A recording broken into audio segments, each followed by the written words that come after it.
अस्सलाम वालेकुम, मैं हूं अमीर डॉक्टर मोहम्मद कासिम तैमूरी क्लिनिक हरीपुर पाकिस्तान से आपसे मुखातिब। इनलार्ज प्रोस्टेट के इश्यूज़ जो थे जी पहले 50 साल बाद आते थे, 60 साल बाद आते थे, 70 साल 80 साल बाद आते थे।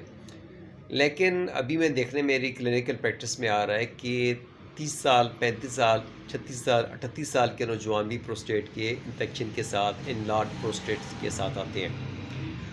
और जब उनको हम पूछते हैं आप शादीशुदा हैं, तो पता लगता है जी कि वो शादीशुदा नहीं है। यानी कि 30 साल, 35 साल, 38 साल, 40 साल तक उनकी शादी नहीं होती। तो जिन लोगों की शादी लेट होती है उनमें प्रोस्टेट के बढ़ जाने के चांसेस ज़्यादा होते हैं।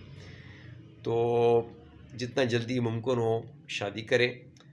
अननेचुरल लाइफ या अगर आपकी लाइफ में सेक्स नहीं है तो प्रोस्टेट के इन्फेक्शन की चांसेस बढ़ जाते हैं।